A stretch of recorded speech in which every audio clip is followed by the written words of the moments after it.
people think of living the spy fantasy, one of the first things that crops up is the gadgets. James Bond was certainly not the first to have them in film, but I think it's fair to say his use of them popularized the concept. The series seems to have a love-hate relationship with the gadgets. When they want to be more serious, the gadgets are often the first thing to go, and yet people cry foul when the series stays away from them for too long.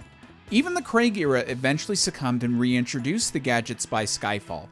Now, I understand the hang-ups with them. They are often considered a deus ex machina. They frequently carry a camp value, and in an increasingly technologically driven world, it's hard to stay ahead and come up with ingenious but believable devices when we have smartphones, which in the past would have been seen as the most ridiculous gadget of them all. It's kind of like writing the riddles for the Riddler in Batman. How far is too far before it becomes preposterous? As far as I'm concerned, I'd still like to have them around. Who cares if few people wear watches anymore? I'd still like to have ones that blow up someone's face or sets off an EMP. So which are my favorite gadgets? We're doing 15 this time because when I was tallying them up, I counted at least 100 different items that could be qualified as gadgets, so let me lay down my ground rules first. Number 1. No big motor vehicles, so no cars, airplanes, helicopters, or the like, principally because I've already done that list. Number 2. No villain gadgets, gadgets from the Bond girls, or background devices in Q's lab. It needs to be something that Bond is either the primary user of or is the intended user of. And number 3, it does not have to be given to him by Q. There are a few films like You Only Live Twice and Tomorrow Never Dies where Bond gets gadgets from a fellow agent, and I feel like those should absolutely count. Alright, let's count down the top 15 Bond gadgets in the series, according to me alone.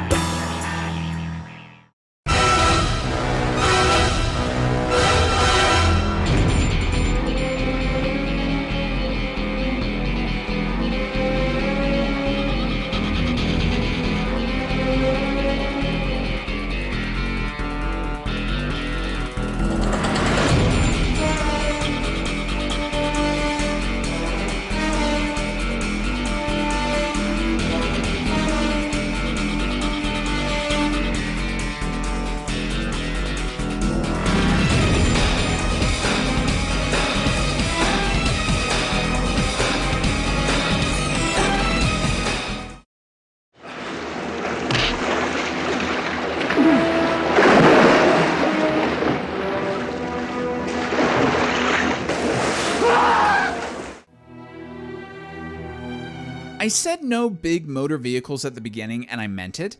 However, I'm unsure if the crocodile submersible from Octopussy counts as one since it's a one-man craft, and I don't see how it's powered. Oh well, it's so oddly campy and such a memorable thing that I thought it deserved at least a mention. I can't say I could ever see Dalton or Craig use this kind of disguised craft, but one of the things I love about the Bond series is the different flavors of spy fantasy we get as we move through the actors. It's never just a hard-nosed caper, emotion-fueled personal dilemma, or the Pink Panther-like romps. There's room for all styles with me. I do prefer some over others, but that doesn't mean it's all I want to see. Bond uses this in order to sneak into Octopussy's palace and get out. That's it. And yet, as a fairly iconic part of the Roger Moore run, I see it brought up often when discussing gadgets of the series. On a side note, the first time I really got interested in the James Bond series was after I went to a costume and props exhibit of the series in Canada. While I couldn't appreciate everything I was seeing there due to my lack of exposure to the films, I do remember this was there, and I couldn't figure out why Bond needed to impersonate a crocodile. So there is a bit of personal attachment to this one, and given that this is my list, I'd be remiss if it didn't come up here. You have been a relatively minor nuisance, in fact. But this gun, I find it particularly fascinating. What is it?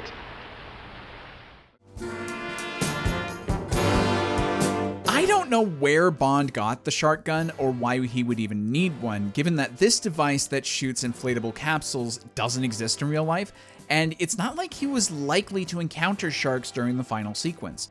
But Live and Let Die needs for Dr. Kananga to have a memorable demise, so this is what we get. It's another bizarre image from the Moore era, but the idea of a villain blowing up like a balloon and then exploding is too crazy not to have in a film, especially since this was the period where the series stopped worrying about keeping everything real. Remember what I usually say about this series: entertainment over realism. I get such a big chuckle whenever I see this shot that I can't help but think of the shark gun as one of the most memorable gadgets.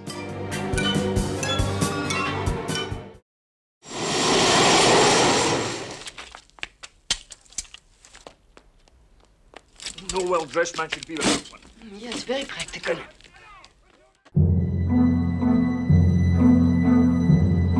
Thunderball was the biggest Bond of them all at the time, enough that that line was used as part of the marketing. And to quote from Leonard Maltin, no gadget was more startling than the jetpack. Based on a real device intended for military use, Bond only uses this to escape the chateau at the beginning of the film, but it has quite the legacy. The pack came back for the series' 40th anniversary in Die Another Day. I feel like the devices in Never Say Never Again were a nod to the jetpack, and the 2005 From Russia with Love video game had the pack as a main feature of several levels. Yeah, there's no way it could hold that much fuel, but who cares? In fact, I'm surprised there haven't been more jetpack-like devices in the series. Maybe there's a chance it could come back in a future film.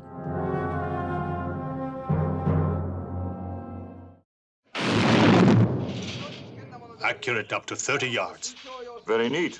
It can save your life, this cigarette. You sound like a commercial. I'm gonna cheat a little here, as these two gadgets essentially serve the same function, and I don't think there's a lot to say about them individually. The exploding cigarette from You Only Live Twice and the exploding pen from GoldenEye are examples of the meat and potatoes type of gadgets in the series. They aren't really that remarkable compared to something like the jetpack, but they are easily concealable and provide Bond with an opportunity to escape or create a diversion. They don't solve the problem by their lonesome, and that's something I like. Their effectiveness is determined by Bond's creativity, which is key to making the gadgets not seem like a get-out-of-jail-free card. Of the two, I slightly prefer the pen in GoldenEye, particularly because no one would question someone carrying a pen anywhere, and it's even more powerful than the cigarette. Plus, the scene with Boris is pretty intense, and is a great use of visuals to communicate information. Though I do like the cigarette, and I even like that the spoof Casino Royale has a slightly different version of it. Great minds think alike, eh? You finished? Yes. Good. A typical leather belt. Q, I'm familiar with that device. Not one with a 75-foot rappelling cord built into the buckle. Sticking with GoldenEye again. The piton belt was not something I thought would be this high, but Bond needs a grapple every so often, and this was my favorite device it was used in. Honestly, you could have substituted the gun from Diamonds or the watch from The World Is Not Enough, and I get where you're coming from. But I love Bond's quip to Q about needing additional support, and the look Natalia gives to Bond when he takes off the belt is priceless. It's a cheer out loud kind of moment when Bond uses this to swing over the archives and through the window. Simplicity in gadgets and one-time uses are okay with me as long as it shines in its moment, and the piton belt certainly does that. Look, do you mind? Now, in the event of a rebreather not being available, you can use this device. For short periods only, of course, say about 4 minutes. Another gadget from Thunderball that shows up again in Die Another Day. The rebreather is such a handy device that allows for Bond to swim for a time without a scuba tank, and isn't that a great idea for a gadget? It was so convincing in Thunderball that the Royal Corps of Engineers called Peter Lamont after the film was released to ask how long the actors could use the device underwater, as there's no way something so small could hold 4 minutes worth of air. Lamont told them, as long as you can hold your breath. Man, if you can fool engineers with movie magic, that's gotta earn you some cred. The rebreather is another device like the jetpack that I'm surprised more films haven't used, as underwater scenes are quite common in Bond, and it's conveniently pocket-sized, so why not? Just a minute, 007. I've got something for you. Roll up your right sleeve, will you? This is now being issued as standard equipment. Strap it on your wrist. Concealed weapons are a staple of spy films, and Moonraker's wrist dart gun is one of my favorites. Used multiple times in this film, I'm glad Bond's foresight is so extensive, as it provides an exit to the centrifuge trap and kills Drax. I must say, I could have done without the intercuts during the centrifuge scene, but I love Bond's ingenuity about using it to get him out of the pod. And I love that in the finale, Bond provides Drax with what he's been looking to give Bond, an amusing death. I do wonder if it only holds one dart at a time or if it holds several, but that's neither here nor there. A novel little item I'd like to buy for Christmas. Now, this is very important. Try it on. Let me help you. It's your means of reporting to us and our means of contacting you. Now, channel 6.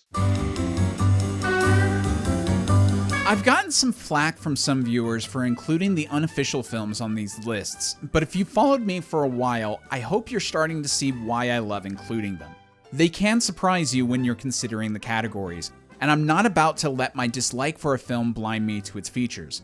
Bond actually has a few watches that either let him communicate with someone else or view video through it in the main series, and Casino Royale 1967 just happens to provide one that allows for both. Yes, this gadget essentially just allows you to make Skype calls and has been made mostly obsolete by smartwatches, but so what? For the period that this film was set in, it was quite the novelty, and I still get a little thrill whenever I see someone use a watch today to speak to someone. This is a useful little device even now, and much like Star Trek, James Bond could sometimes herald the future with its technology, even if it is in a spoof film. Now, take a fountain pen. Twist the top, and a highly concentrated mixture of nitric and hydrochloric acid. One thing you'll see as we get closer to number 1 is that I love gadgets with multiple uses. I feel like Octopussy is one of the more gadget-heavy films in the series, and my favorite is the fountain pen. In addition to oozing acid that eats through all metals, it also allows for Bond to listen in on a bug that was inserted into the Fabergé egg. Bond films have a knack for looking at common household objects and saying things like, what if the handle came off the briefcase and acted as a pair of handcuffs? Or what if you could squeeze a checkbook and a dart came out? Given how many times I was bored in school and disassembled my pens, I love that this childlike creativity and imagination worked its way into the gadgets. Sure, it's a bit silly when paired with a man who is notorious for more adult vices, but again, I point you to the term spy fantasy. Actually, I'm surprised the acid in the pen never comes back in the film at another point, but it serves its purpose, as does the earpiece, which is a common enough necessity in spy work that it needs no justification for its addition. In future, Commander, allow me to suggest a perfectly adequate watchmaker just down the street. Good God. Bond has many watches throughout this series, but I think the Magnet watch from Live and Let Die might be the most unique. Powerful enough to deflect the path of a bullet, I can imagine all kinds of scenarios where this might come in handy, and they aren't all life-threatening. In addition, this comes with a buzzsaw, which was never introduced on screen. This series typically shows all the functions of a gadget before Bond uses them, just so the audience isn't so bewildered when he pulls them out. I'm curious if an explanation was considered but ultimately cut, and I wonder if they made the right call because every audience member I've seen this film with is surprised when this comes out. But man, is it handy! An intelligent way to use a watch in the series, and it's notable this appears in the one classic film without Q. Rather tasty, this is. It looks like a watch, but it's really a laser. Keeps perfect time. But for how long? At least your lifetime.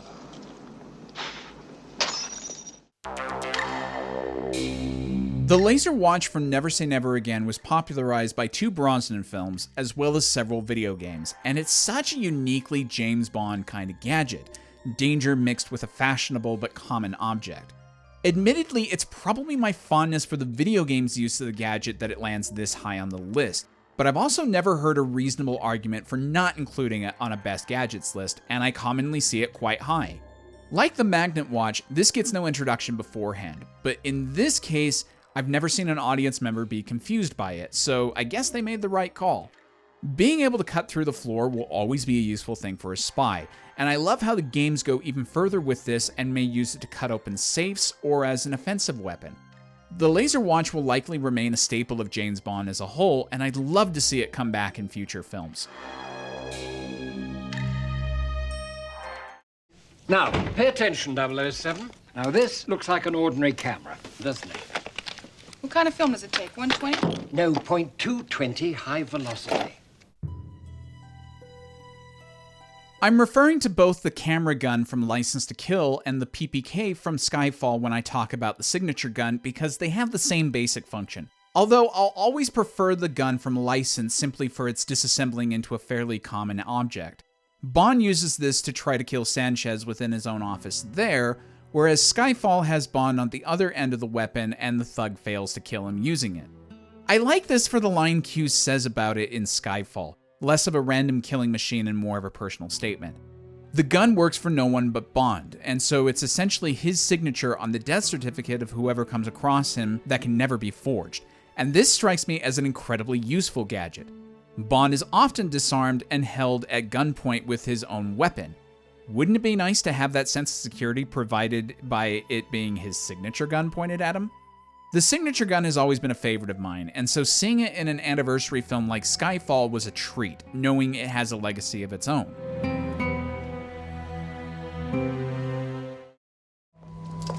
Now, pay attention, 007. Keyring finder.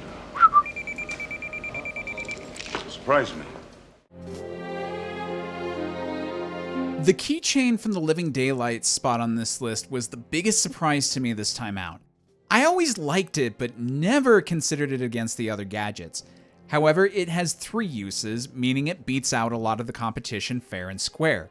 It's a keychain that packs an explosive charge and a stun gas, it's magnetic, and the keys pick 90% of the world's non-digital locks. This is something I'd have on my person at all times, provided I was better at whistling. I also love the specific choice of whistles. The wolf whistle just makes me laugh thinking about an unintended explosion caused by a passerby, and the Rule Britannia one is so specific that the enemies would likely be stunned by the choice of the song, let alone the gas. An excellent choice from Q's armory, and one that doesn't necessarily telegraph its uses, unlike some other gadgets.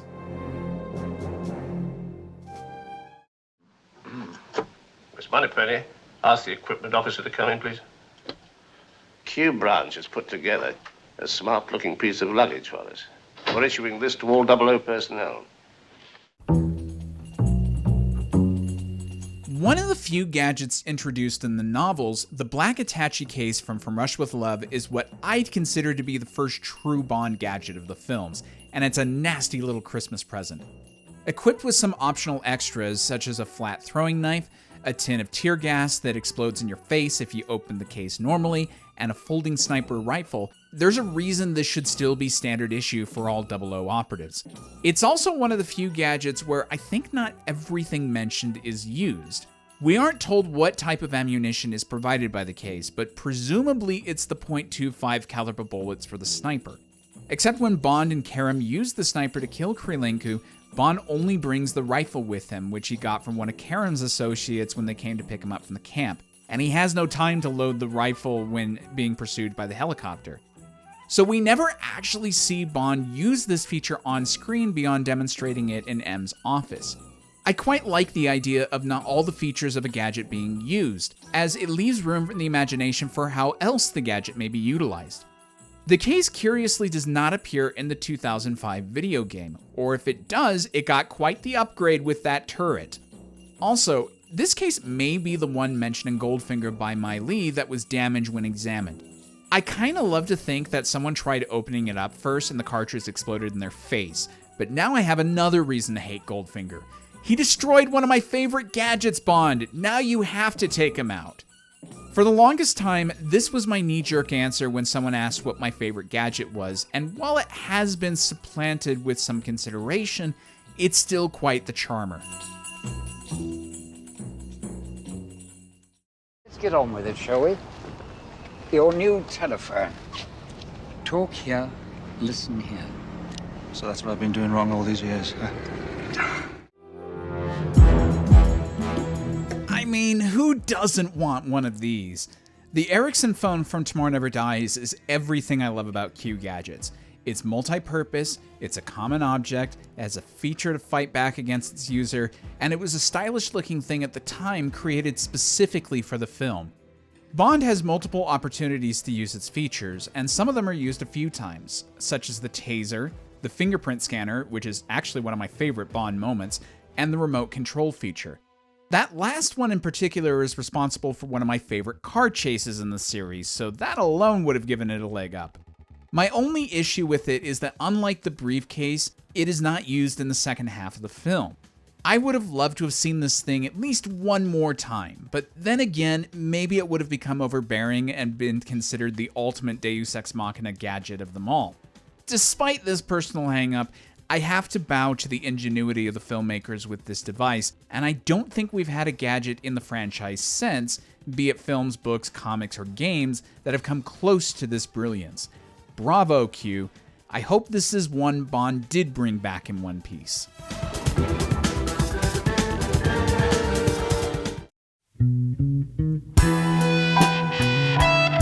Regardless of how you feel about the use of gadgets in the series, I think everyone has at least one favorite, and if nothing else, they give us an excuse to visit the Quartermaster, who is hands down one of the best supporting characters in the series. I hope that whatever Amazon does with the property moving forward, they don't leave this behind, and instead come up with a delicious offering of accessories for our favorite secret agent that can leave us both amused and breathless.